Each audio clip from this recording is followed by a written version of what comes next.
రేవంత్ రెడ్డి సార్కి కొన్ని సూటి ప్రశ్నలు అడుగుదాం అనుకుంటున్నా. ఇప్పటికే చాలా మంది అడిగేశారు, లేట్ అయిపోయింది. నేను కొంచెం బిజీగా ఉండడం వల్ల అడగలేకపోయినాను అనమాట. అన్నట్లు నిన్న మెదక్లో ఒక చిన్న పాపను రేప్ చేసిందంట. మరి అసెంబ్లీలో మాట్లాడతారా? ఓవైసీ అక్బరుద్దీన్ క్వశ్చన్ చేస్తాడా?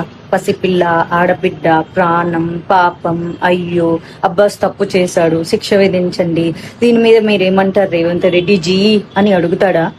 అన్నట్లు కొడంగల్లో ఒక రైతు ఆత్మహత్య చేసుకొని దానికి కారణం సీఎం రేవంత్ రెడ్డి వాళ్ళ కుటుంబ సభ్యులు అని చెప్పి లేఖ రాసి పెట్టి మరీ సూసైడ్ చేసుకున్నాడంట. వాళ్ళ కుటుంబానికి 25 లక్షలు ఇచ్చిండ్రా? కొన్ని 25,000 ఎవరైనా ఇచ్చిండ్రా? ఆయన ఎవరో కోమటిరెడ్డి వెంకటరెడ్డి అంట. ఆయన పేరు పొద్దు తిరుగుడు పువ్వు అంట. ఎట్ట తిరుగుతాడంట. మరి మీరు ఆ రైతు ఇంటికి వెళ్ళి పరామర్శించి డబ్బులు ఇచ్చారా? అల్లు అర్జున్ చేసింది క్రైమ్ కాదు, ఆయనకు తెలియకుండా జరిగింది. ఆయన దాని మీద ప్రాపర్ గా స్పందించకపోవడం ఆయన చేసిన పొరపాటు. తప్పుకి, నేరానికి, పొరపాటుకి చాలా తేడా ఉంటుంది. అందరిలాగా ఆయన సామాన్య వ్యక్తే. మీకు ఎలాంటి హక్కులు విధులు వర్తిస్తాయో ఆయనకి వర్తిస్తాయి.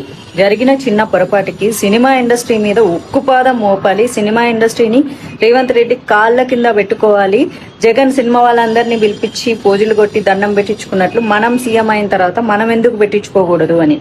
రేవంత్ రెడ్డి గారు, మీ ప్రయాణం అంతా చాలా బాగుంది. అందుకే కష్టపడి ఈ రోజు వరకు సీఎం అయ్యారు. జీవితంలో చాలా చాలా ఎన్నో సాధించారు. మరి ఎందుకు ఇప్పుడు ఇంత గలీజ్గా బిహేవ్ చేస్తున్నారు? గురుకుల పాఠశాలల్లో చాలా మంది విద్యార్థులు చనిపోయారు. ఏనాడన్నా మాట్లాడినా పాపాన పోలేదు. అందరికీ సమానంగా స్పందించండి, ఓకేనా? డైరెక్ట్ గా బాధితులకు స్పందించకుండా సినిమా వాళ్ళ మీద పెత్తనం చెలాయించడానికి ఇప్పుడు దిల్ రాజును అడ్డం పెట్టుకొని పెత్తనం చెలాయించాలని చూస్తున్నారు కదా. ఏం చేస్తారు? సినిమా వాళ్ళ బతుకులు వచ్చి మీ కాలు మొక్కుతారు.